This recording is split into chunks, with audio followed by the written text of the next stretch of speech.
You're listening to WCOM LP 103.5 FM Carborough and Chapel Hill.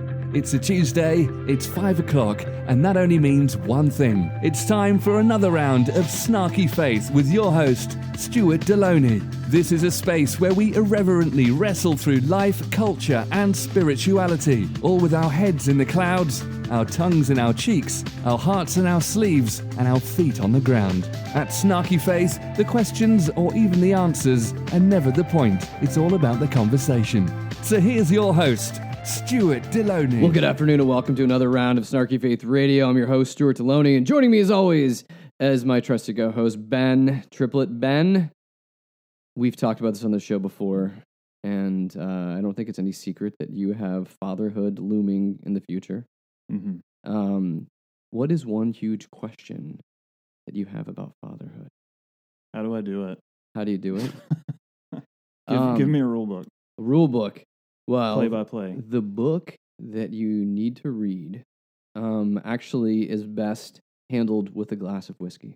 No, you're asking, like, how do you do it? I mean, I think that there's a great design. There's some intelligent design in the fact that babies start out small and they don't talk and they can't move. Mm-hmm. Because I think, it's that whole, you learn it as you go. Yeah. I think if they came out already articulate and everything else, I think our brains would just explode.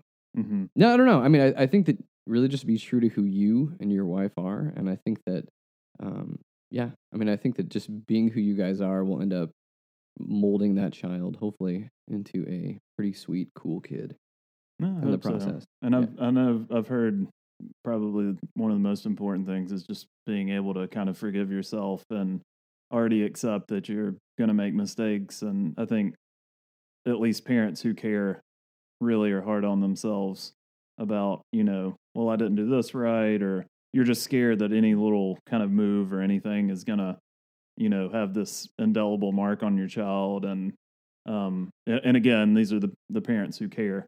Yeah, well, one of the good rules of thumb are, you're right, like, don't hold on to guilt yourself, you just guilt the child. So that's kind of how you get it off. Sarcasm. Yeah, thank you for that. Yeah.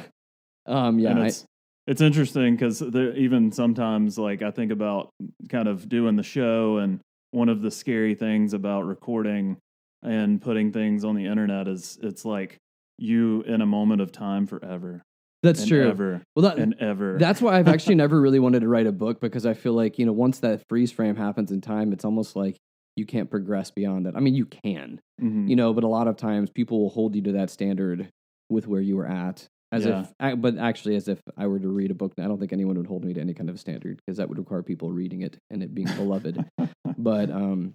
But yeah, I tend to be so opinionated about things, especially when I'm like processing. That's the way my brain kind of chews through something, is to really kind of blow it out of proportion. And, especially like one of my good friends, Jonathan, we like to talk a lot about art and music, and I just speak in so much hyperbole with him. And then I always realize that, probably a week down the road, I'm going to back off of it in some way.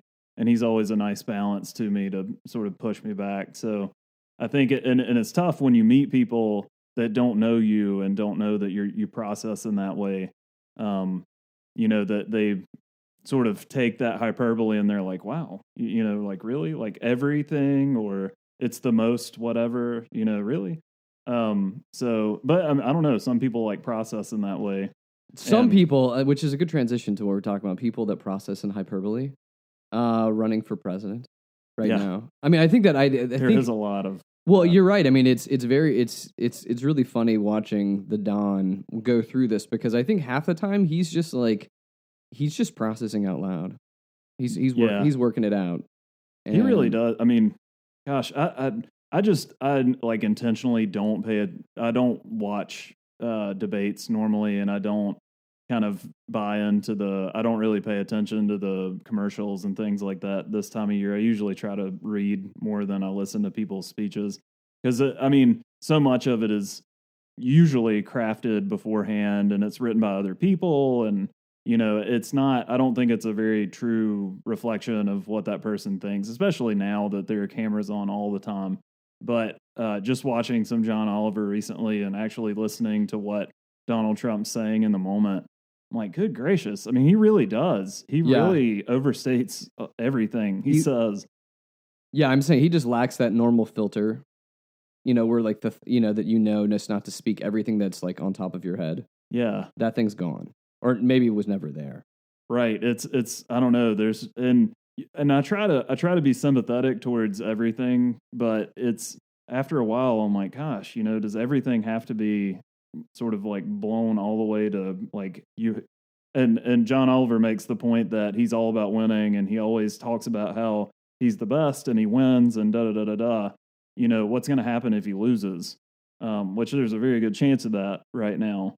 So, which we'll actually get to some of that a little bit later in the show, because again, I think as he's feeling the tide going out on himself right now, I think what's beginning is we're hearing the rhetoric of the political system being rigged.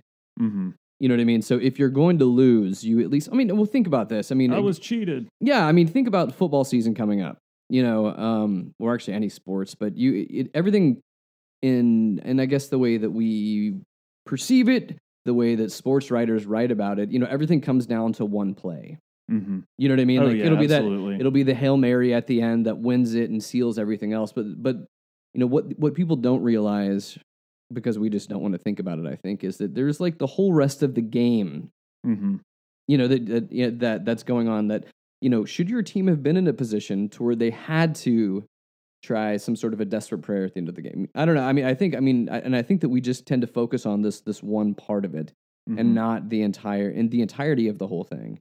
Yeah. And I think the selection is very similar in that one, this is a long haul that we've kind of been through. And I think one of the reasons that I would agree with you that I think we just have like election fatigue right now. Yeah. We've heard enough. Even though I will tell you, I don't know that I'll actually sit through the whole debate, because there's a Trump and Clinton debate later this month. Mm-hmm. I may just catch the highlights and like you said, read about it, because some of it just ends up being, there's probably better ways I could sit and listen to two people talk about nothing and yell at each other, for an hour and a half or whatever. Because a lot of times, for me on both sides, just watching it, I'll end up getting frustrated at both candidates because they're just so full of crap when they need to be. Mm-hmm. I don't know, political speak and everything else like that too. So, it begins to get worrisome and bothersome. And we've done several shows already on on the Donness and his messianic like rise to fame with everybody in the religious right, a lot of the I guess the conservatives and folks in those camps. Even I think it was a week or so ago where Jerry Falwell Jr., who's the president of Liberty University, was comparing him to Winston Churchill. Okay. And maybe I'm just thinking of maybe body shape. Maybe that's what he was going for. I don't know. I don't know if Trump could rock a monocle. Yeah, but maybe he could. I don't know. Does he ever smoke the cigar? He probably smokes something. Didn't Winston Churchill smoke cigars? Yeah, cigars. Yeah, like they probably actually have a very similar hairline. Mm-hmm. We just can't see it. Now, I didn't realize it. Somewhere I read the creator of, not Spielberg, or whoever created or wrote Back to the Future apparently based Biff on Donald Trump. Yeah. Oh, Back to the Future 2. Yes. Yeah. Oh, you're saying one, or just when they actually had just the character? Biff's rise to fame. More or less, it's two. But even just the sort of general, I think it's more two. But that he was, and you can totally see that. Oh yeah, there was a great, I guess, hashtag kind of thing going through Twitter recently where it was Trump explains movies. Uh-huh. And so actually they mentioned Back to the Future where it was from his perspective is like that the Doc and Marty are losers because they had to use a time machine to be able to win, and the whole thing. Because Biff's a good guy, he's classy. Yeah. Which was kind of funny. funny. Did it the right way. Yeah. So absolutely. By doing the exact same thing that Marty was going to do. Yes. Well, but if you do think about it, at the end of the movie, there may be a point there. Yeah. If life would have taken its course. That's true. I don't know.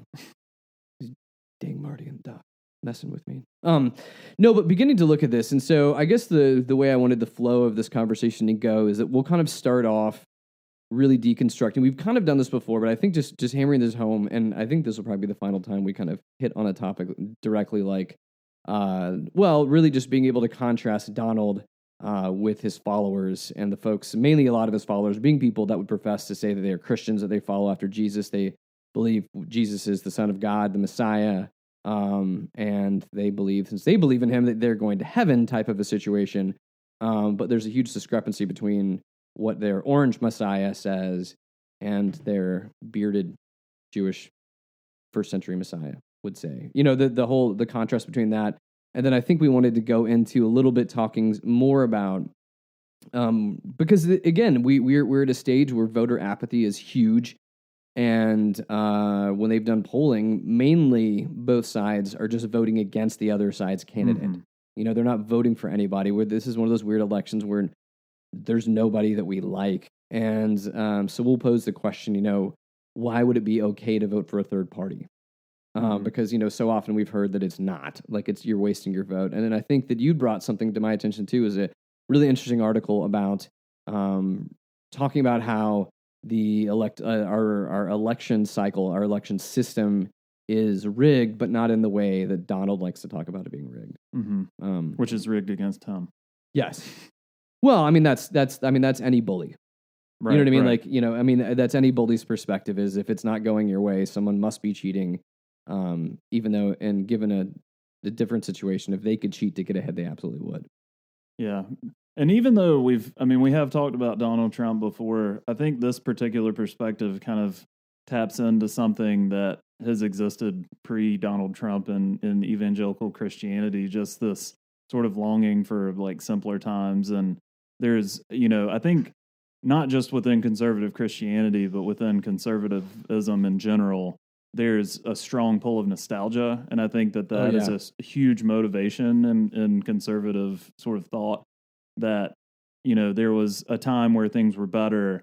And I think sort of as an idea, conservatism, it's kind of like trying to hold on to things as they are and not let things, you know, progress into something different. And I know that's a pretty broad way of describing it, but I mean, if you think of, you know, this sort of nostalgia for, I mean, you hear like, for example, and I've heard this in many conservative churches, this idea that the forefathers were strong Christians and, you know, in early America, they centered the country around Christian principles, which is, I mean, if you look into their biographies and the things they thought, I think people, conservative Christians especially, would be pretty shocked at what some of the forefathers thought, you know, with like Thomas Jefferson, for example, like cutting up the Bible and trying to take out the miracles of Jesus. And, you know, I mean, there were some, you know, Christians, we would think like Orthodox Christians, but others, you know, believe very kind of marginal things at the time, deism and things like, not marginal, but, you know, things that Christians would consider not Christian. So there's, I don't know, within conservative movements, I think there's this kind of revisionist history that there was this time where things were better. And if we could only kind of recapture that in our own society and, you know, this sort of like Trump phrase, make America great again, I think really taps into that emotional pull for a lot of conservative voters and conservative Christians. Well, it's funny how, well, I mean, I think for all of us, and I think this is just a human problem, but that memory is a funny thing. And it's not the most accurate depiction of things that have happened before. Because, you know, I think we tend to either exaggerate it towards the positive or the negative, depending on the situation. And, I mean, even like what you're talking about, like the nostalgia of yesteryear. I mean, I think that you'd hear people say, like, we want it to be back like in the 1950s when Ronald Reagan was president. Right. You know, you're combining two things that actually were not congruent with one another, but somehow it all blends together. You know, kind of in this melting pot of our brains and our memories of that to where, yes, I mean, again, like the Republican Messiah everyone always goes back to Reagan during that time period. But then we also, I don't know. I mean, it's just a weird mismatch of stuff. I mean, because, you know, to think that we want to go back to the 50s where everything was good and there was no sin and the world was just a perfect place, type of a situation. But for us to get to, I mean, and again, I'm just using this line of logic. That I'm not actually endorsing what I'm saying here, but to get to a Ronald Reagan period of time, you had to go through the 60s and the 70s to get there. You had to go through the Vietnam. You had to go through the civil rights movement. You had to go through all these other kind of things. And so this idea that somehow that we don't, that history, I mean, like we are standing on the shoulders of those that have come before us. But that whole, I guess, standing on the shoulders idea, it's a mosaic of time, of things that have affected things. And it's not always as simple as if we went back to this, that, or the other, or, I guess the conservative cry would be, we need to get marriage back to what marriage always was. Yeah. Type of a thing to where, okay, so just hypothetically, like, let's do that. But if we were to do that, and I'm not saying that it should, I'm just saying, in this whole bubble of a hypothetical, I mean, does that change everything else? You know what I mean? Yeah, does that mean that we have to take technology, because I think it was just, it was like last week where it was 25th anniversary of the internet existing. Does that mean we wipe all that out? Progress you can't necessarily go and collect the past in a bottle. Yeah. And halter progress or change. I don't know. I mean, I just think it's a weird way of kind of having a revisionist history about the way we look at today. Yeah. It's interesting you say that. We've been watching through, I'm so terrible with especially kind of factual history, and I'd go basically on what people tell me a lot of times, and I take it with a grain of salt, but except when I tell you things. That's true. I just completely accept everything you say. 3 grains. Salt. No, but just the idea of Nixon even, and we were watching through the 60s series and kind of going back through the history of the 60s and in the 70s, and I just didn't realize that Nixon, my view of Nixon really, and this shows how terrible at history I am, is basically informed by the show Futurama. I mean, really, most of what I know about Nixon comes from Futurama and other TV shows and he's always depicted as this terrible sort of criminal person. But they at least start with, Nixon did this, this, this, and this in his sort of first term as president. And I'm like, wow, gosh, he got a lot done. But kind of looking back and then seeing just how he was so hard-headed about not, he let so much of his work and the people around him sort of fall under the bus so that he could keep this image of himself as completely clean, which kind of reminds me of someone else that's in politics right now, that's running for president. Yeah. But, just the sort of hubris of I'm not going to admit any of my faults, and how it really destroyed his image as, a president and his legacy. And then sort of the flip side, growing up in a very conservative political home, I was just taught, I was raised that Bill Clinton was this terrible person, that he did nothing good, that, he was ruining our country. And then when I got older and was able to, sort of listen to different people's accounts of the time, just hearing all the great things that he did for the country. And, it's just interesting that, it depends on your perspective. And everyone, like you're saying, memory's a tricky thing, and people are just going to leave the things out that, don't fit their narrative.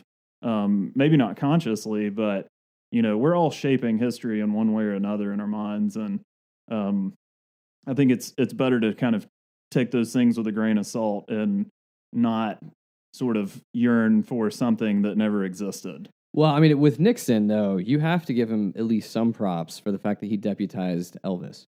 Did he really? Yes. I didn't know into that. the FBI. There's a famous picture of him shaking hands with Elvis. And, did you learn that from Drunk History? No, but that is, I do enjoy Drunk History. I think it is on Drunk History. But yeah, that is. Now that you say that. But, and also mentioning Futurama, which is funny because my kids, I don't know. Again, being a father, I love seeing the world through my kids' eyes, and my kids love Futurama. And when because they were noticing overall, especially with Hillary, which I think everyone's noticed, that, she's like the human pantsuit, and you rarely see her neck. And they just keep assuming that, because, there's been all this stuff in the news about, like, is their health good? Is it bad? Are they hiding stuff? Is it not?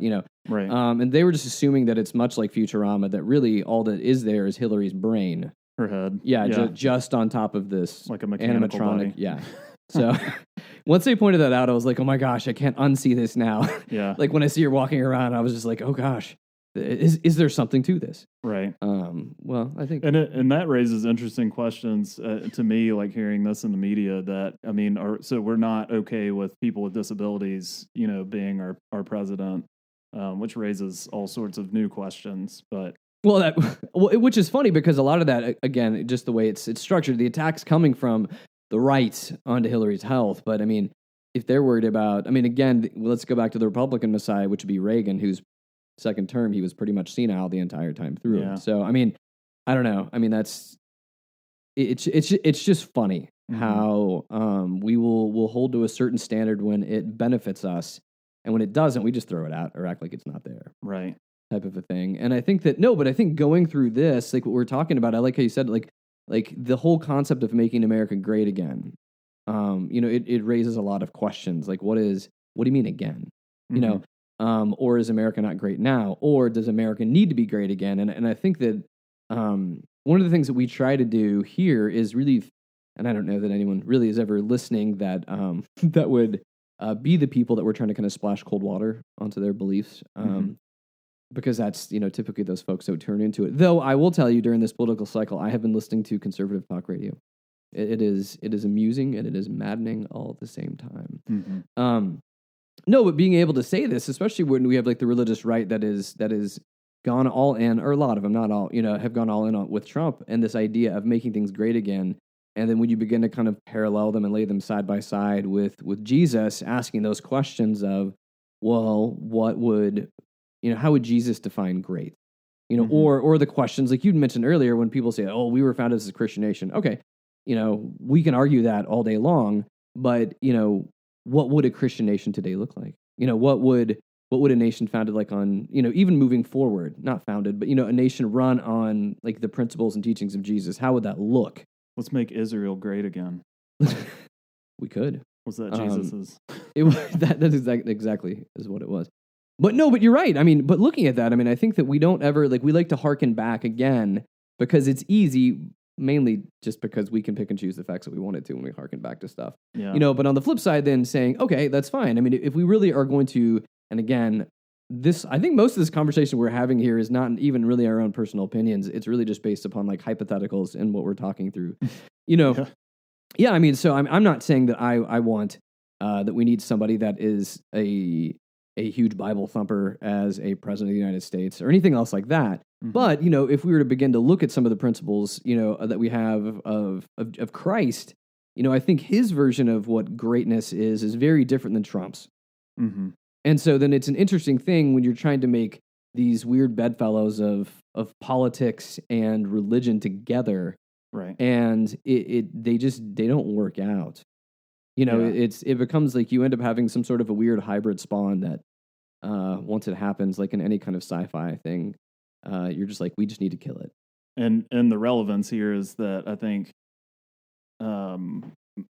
as we've talked about, many times on the show, that generally conservatives want, they kind of hold both. It's this idea that, the way that God's kingdom is going to be built is by sort of putting people in the government, to make America this place that will stand for whatever ideals conservatives believe in, but then those are somehow like strangely married to Christian principles. But when you really start digging in, and that's, I think, sort of the point of this article by Christina Forrester about Trump and making America great again, is that, really, when you start digging into what Jesus taught, that it's very different from Donald Trump's definition of great. And, that I think it's interesting, this perspective that Donald Trump, he's giving you Donald Trump. He's not hiding anything. He's going to tell you what he thinks and how he feels. And it's interesting because, at least in the South, I feel like there's kind of two levels of living. You've got that sort of surface level where, people want to be, make other people comfortable and feel welcome. And I'm not criticizing that. I mean, I think hospitality is very important. I think that's a biblical principle, really, making people feel welcome and, feeding people and things like that. But then in the South, I love the book Midnight in the Garden of Good and Evil, because I think it really displays well this sort of two tier. You've got the top tier, which is you're welcome, but then the lower, deeper tier, which is I'm going to talk about you behind your back. And there's this kind of seedy, at least where I grew up, and sort of closer to Western North Carolina.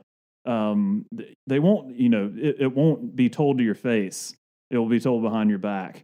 Trump's not doing that. Trump's New York, right? So, I mean, he's going to give you what he feels.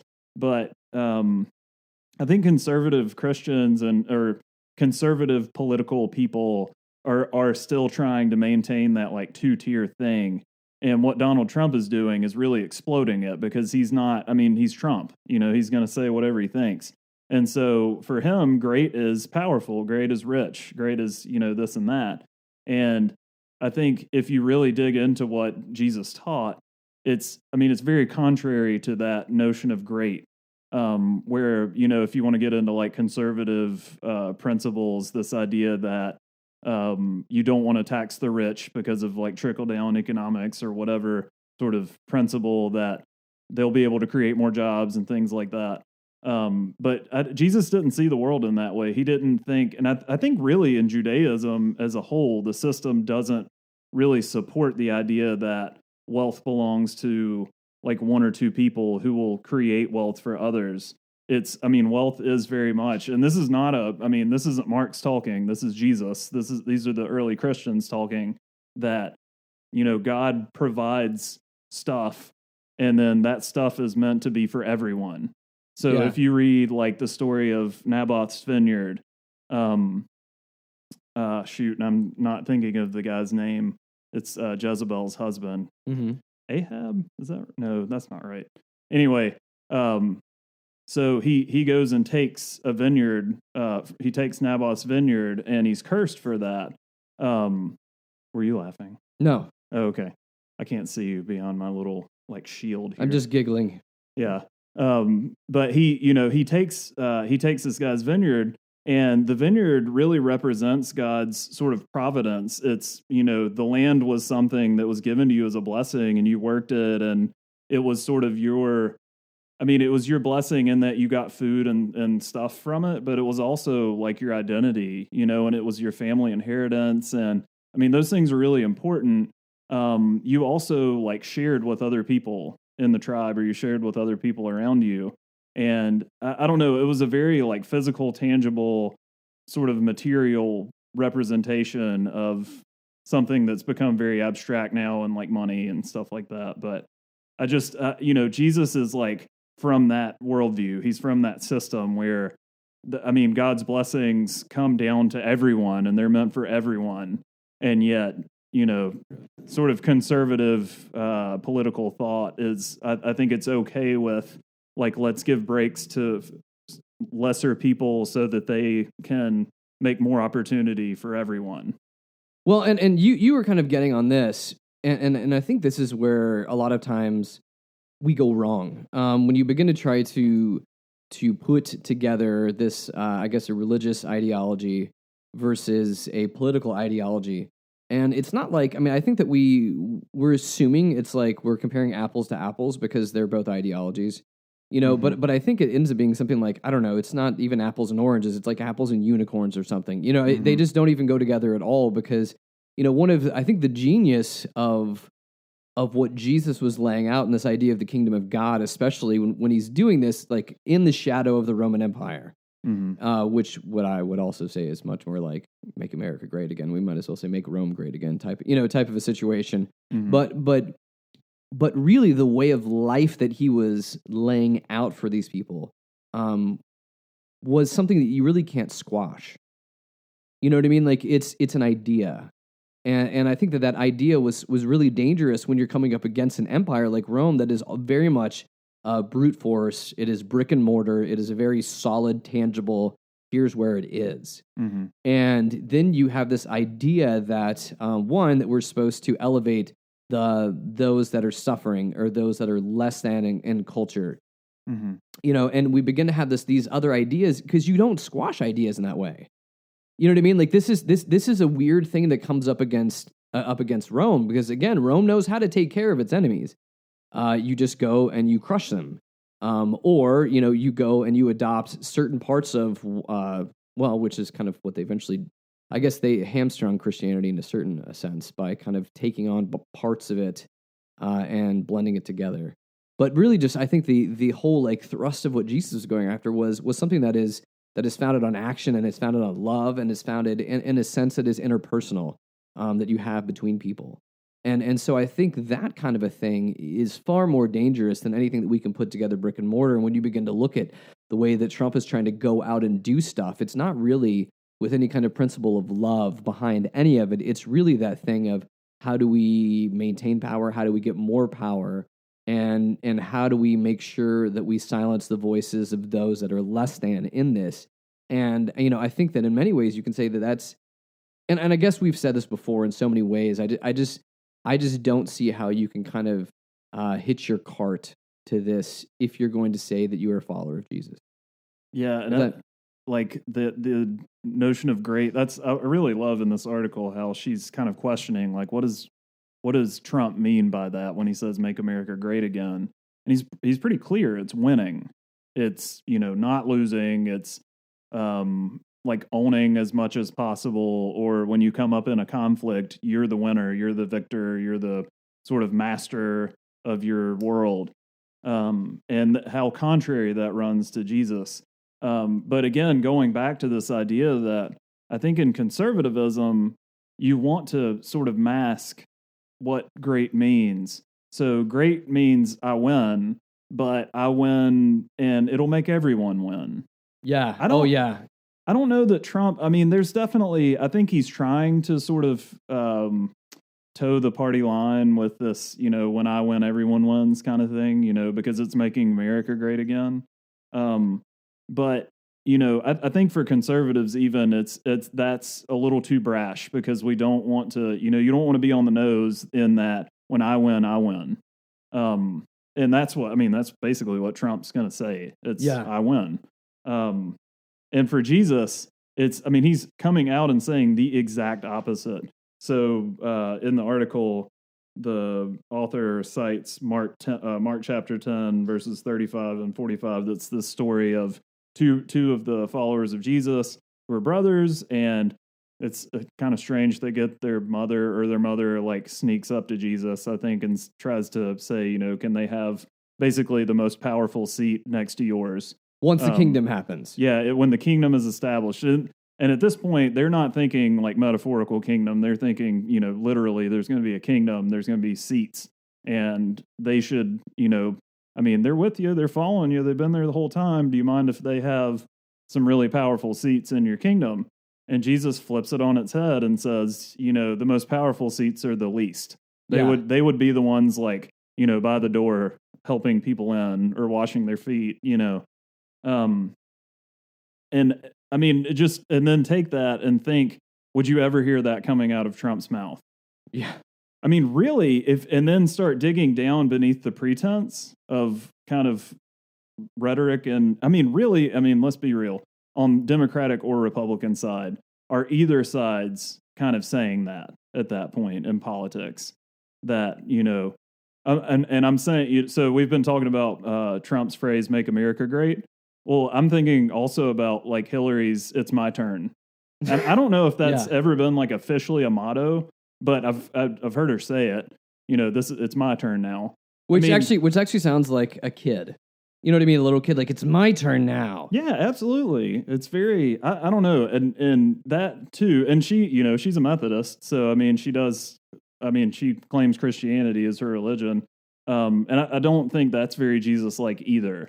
even though. So are you saying she's a Muslim? Is that what we're going after? We're going to get 4 more years of that. No, I'm kidding. Keep going. And I know she's also tapping into this idea, which I have no problem with this, of, when has a woman ever been sort of symbolically like in power in government? The office of president, and what that would represent to people, which, again, that I have no problem with that. But I really feel like part of It's My Turn does tap into this sort of, and I have a hard time after watching House of Cards, and I don't want to give any spoilers away, but just the way that Claire Underwood really embodies that idea of, and they've made her more likable, I think, as time's gone on, but that sort of idea of, I am promised this seat of power, and it's my turn to take it. Yeah, which sounds more Game of Thronesy as well too. If Yeah, you combine it does. those two. No, but you have. I mean, what's an interesting point, and I think that we missed this point, and hopefully I'll make the point. Within this, I mean, yes, you're right. I mean, if the glass ceiling being shattered is a wonderful thing, especially for women and for girls that would look up to Hillary. Mm-hmm. But I mean, do we say, and see again? I think here's what we're going to do here. We're going to trash both sides. So again, you're not, we're not endorsing anybody with this. But is this more about Hillary, or is this more about making the country better? You know what I'm saying? This ends up being almost like we're standing behind someone's personal journey, and we get to somehow be a part of it. Like we're, sitting and watching a football game. Mm-hmm. I can watch a team win and feel good about myself, but have I really accomplished anything besides just killing 4 hours of my afternoon? Now, I will still continue to kill those 4 hours of my afternoon, especially with college football coming back on. But you know what I mean? Like, it ends up being something to where we are cheering these other people on for doing stuff, and the other people are doing it to fulfill their own personal destiny to do this thing, right? Right. And none of which that we're hearing stuff about is really about what do we need? Mm-hmm. Again, going back to this idea of, making America great again, and even taking religion out of it. Like, even if you were just to look at this from a very just basic standpoint, do either of these people, are they going to meet the needs of our country moving into the next time period and beyond? Mm-hmm. And I don't think we'd ask those questions. I think we just like to, again, get into like a 2-person horse race, and we just like to pick apart which is, we just pick apart flaws on each sides of these two people, mm-hmm. without really asking the broader question. Right. And I don't know if some of it is just how this has become more of a, I don't know, it feels like a sporting event for how we're moving towards that. And I think in there, and I think that we've kicked around probably Trump enough, because I made the mistake of promising a lot of conversation pieces. And I think we got caught on one. No, but if you really just go back to this, it's the most ridiculous thing ever to somehow, because again, I've heard people say that, oh, he's the new David, like comparing him to King David from the Bible, or anything else like that, or we'd said people comparing him to Winston Churchill. I mean, all this other kind of stuff is just ridiculous, especially if you're trying to do this when you have like this mold of who Jesus is, mm-hmm. and was, and what he taught, and all of these other kind of things, and none of them really belong in politics, period. But B, like I do not see this person embodying really any of these things.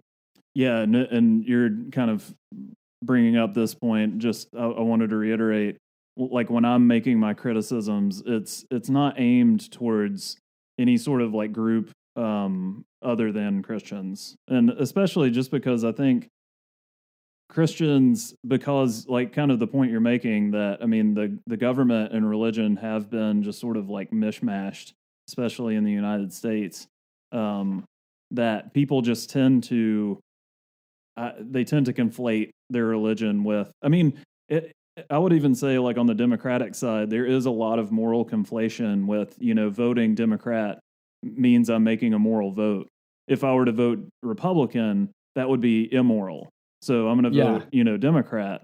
So maybe not even just Christians, but I mean, my comments are strictly for, it's not that, I don't want to see this person or that person in office. It's more that really has nothing to do with your Christianity. It doesn't have to do with kind of like Christ at all. And I think it's more an affront to me that candidates tend to kind of relate themselves to Jesus, or they will sort of pull on those religious strings so that they can get votes, basically. Or like if in a maybe a more succinct, guttural way of putting it, I mean, we're both ex-pastors who are kind of just pissed off at the way Christianity has become. Mm-hmm. In the United States. United States. And that's kind of what we're decrying here against and not necessarily endorsing or saying anything other than that. Does that make sense? I don't know. I don't know. You know, I think that was kind of like what you were partially also trying to say is that yeah, we're not even really picking apart complete politics here, but just the crazy just hypocrisy of, I don't know, of trying to combine these. And in the article with like we're referencing, there was two things I loved that she had said. One was to deny any other way but love is to deny Christ. Mm-hmm. And I think again with both of these candidates that we have here, and again, I'm not saying I'm wanting to vote, you know, which one is more Messiah-like, but I'm saying is, you know, Hillary is a hawk. I mean, she's going to put us back in war with somebody, you know, or grow the military. And the same thing with Trump, who is very much pro-torture, you know, and things of that nature. So, I mean, and, you know, I just go back to that, you know, to deny any other way but love is to deny Christ. And, you know, and I think one of her main points, too, at the end of it was, like, you cannot embrace something that you completely stand against. And I think that we end up having these weird dichotomies to where this is my faith, this is the person that will embody my faith the best. Mm-hmm. Yeah. To go here, or really it comes down to this person's going to give me what I want more. Right. And I think that's when people like to say that they're voting their faith, I think they're really just trying to say he's going to give me what I want. Yeah. Or I'm more comfortable with this person because they're most like me, not they're most like Jesus, you know, unless you are somehow Jesus, you know. That's true. So we haven't actually asked him about what he's doing in this election. Yeah. Yeah. Who are you voting for, Jesus? No, but so within that, so that's where we're at with those things. And I think that one thing that you and I have both said the whole time is that we don't like either of our options. Yeah. Going forward within this. And it even bothers me more that most of America is voting against the other opponent and actually really not for anybody. Right, right. And which brings us to this whole idea of, is there, because I've always been brought up to have been told this, that voting third party is you're flushing your vote down the toilet. Right, it's a waste. It's a waste. And this is another one that the article I stumbled into that was just beginning to talk through this whole thought of why it's not a waste to be able to vote for a third party candidate. I don't know. Where do you stand on that, Ben? To me, the notion of voting, it's kind of like buying stuff. It's, you are saying this is what I think, you know, is worth a value, basically. And you're talking about kind of reactionary voting of, you know, I don't want like this person to be president. But to me, it's more saying that, I mean, I think that there's an idea, there's sort of a symbolic gesture that the more people that will vote for third party, they're saying, I'm sick of two-party voting. Two-party voting is very marginal. Yeah. To me, I actually had someone tell me once that it could be no other way in the United States except for two parties. That to me is so defeatist, and it really frustrates me that to vote third party or to vote, you know, even saying third party is very limiting, is to say there should be other options. Well, because I want to have a bronze in this whole thing, right? We need to have that. Exactly. I don't know. No, but you're right. I mean, you're absolutely right about that. And some of the stuff that we're hopping off of comes from an article called "Your Vote for a Third Party Candidate Won't Be a Waste" in 2016 by Mark Joffe. And one of the things that I think he said pretty early on in the article, and I'll just read it directly, was that the belief that voting for a candidate destined to lose is a waste confuses voting with betting. Unlike the lottery, there is no immediate reward for picking the winning candidate. And by voting for the lesser of two evils, each voter marginally helps a bad candidate take office. And so I think it's an interesting idea that we're beginning to look at. Well, one thing is I think that beginning to look at this in a longer term. Right. You know, exactly. than in an immediate term to where, yes, this needs to happen. I mean, even like, I think even the weirdness of our two-party system is again what pushed Bernie to, who's been an independent his whole career, to actually dip his toes, maybe way more than dip his toes, with the Democratic Party. to be able to run. Because again, I think in his mind was that that's the only way to legitimize myself. Because I know, like, through the whole process with Bernie, it kept coming back to where they had, like, Jill Stein with the Green Party kept saying, come over here, I will run with you, come and do this. And all I ever heard was that Bernie's not returning my phone calls. The whole time. Because again, I think he was trying to see a change happening within, well, they're both corrupt parties, but I was going to say, within the corruption and the whatever you would want to say where the Democratic Party is. I think he was trying to reform something that was already there, and that seemed to be a shorter path towards being able to hopefully make real change.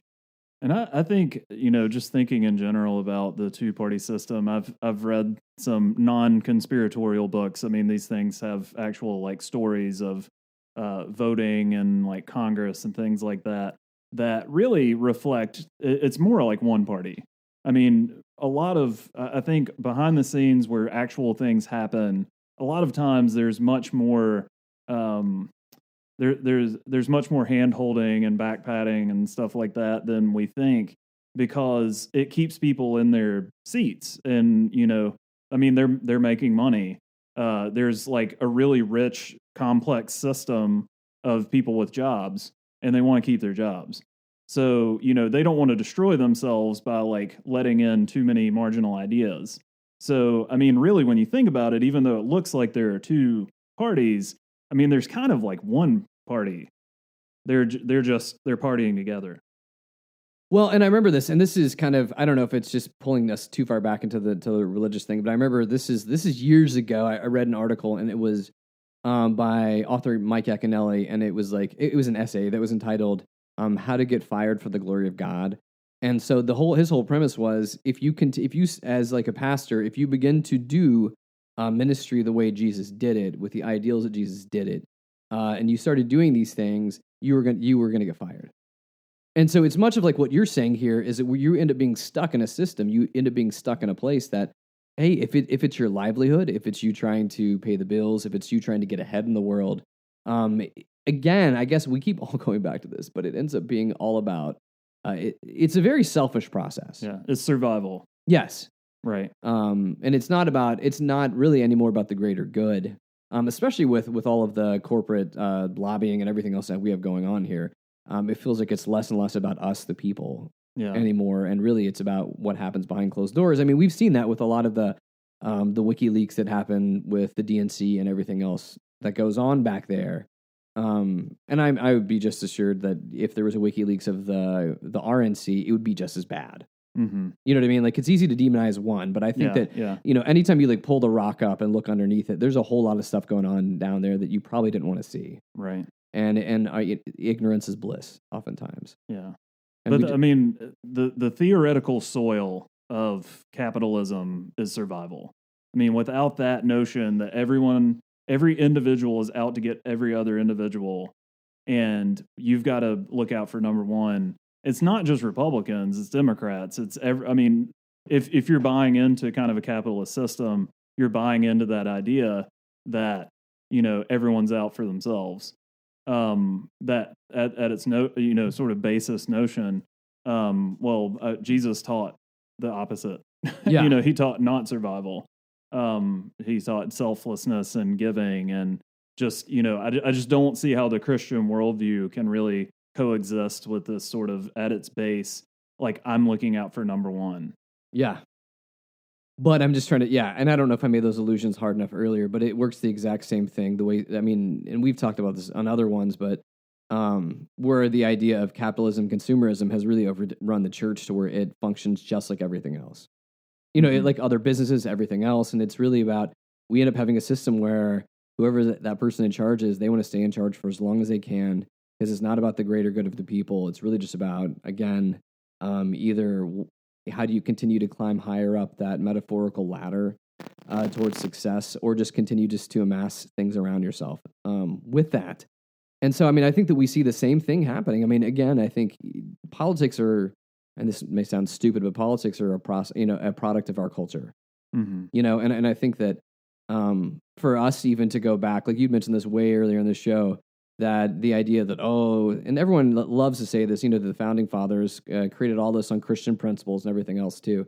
we don't even really completely know all that was going on back then. Nah. You know what I mean? Like, I mean, yes, I know that we have history books. Yes, I know all that other kind of stuff. But I mean, I don't know. I mean, it's very redacted. Yes. I'm sure that a lot of those guys own slaves. Let's put it that way. And that's very not Christian principle to own slaves. Really? Yeah. Well, Old Testament. No, but yeah, I mean, it'd be very un-Jesus-y. Yes. To be able to go down the road doing that. But no, but I think the whole point of what we were trying to get at, even though we continue to weave in and out of this, I mean, is that when you were, I don't think it's a bad thing to be able to, if you're voting, to begin to look at these other candidates as well too. Mm-hmm. I would much rather people get disgusted and not vote against a candidate, but actually go vote for somebody that actually is going to bring about the change that you want to see happening. And the whole purpose of this too, is as ex-pastors talking through this whole idea, is not for us to say, oh, the Libertarian Party, they're more Jesus-y than the Green Party, or vice versa, or whatever that is. Again, I think the whole thing is, you want to keep the salt in the salt shaker and the pepper in the pepper shaker, and sometimes it'll mix as you're eating food. But you want to keep these things separate, I think. And it doesn't mean that your faith can't inform the way that you look at the world. It should. But just because somebody else tells you that that what they are doing is what you believe in your faith. Mm-hmm. I don't know. I'm stumbling over this idea, but I mean, I really get tired of the fact that, again, we see these people, these leaders these Christian leaders that will stand behind people and tell people this is what we need to do. This is what we need to go after. Man, learn to think for yourself. I mean, I think that's one of the whole, like, the innate nature of God creating humans was also giving us a consciousness. Mm-hmm. And not creating us into necessarily sheep, even though I know that can be picked apart with a lot of different, Bible allegories and things of that nature with the idea of being a sheep. But no, I mean, I think for yourself. I mean, I think wrestle this out. Don't take other people's word for them, and I think challenge things. Mm-hmm. Yeah, I mean, I agree. My thing is, I like that you're sort of getting down to the bare bones of. I mean, what more of what we say on the show, I think, is this: it's icky to mix religion and politics, and at its base, like, Jesus didn't want that. And I think, kind of going into politics, I mean, when people make their choices and people vote and things like that, just do, the whole purpose of voting is to kind of say, this is how I think the country should be run.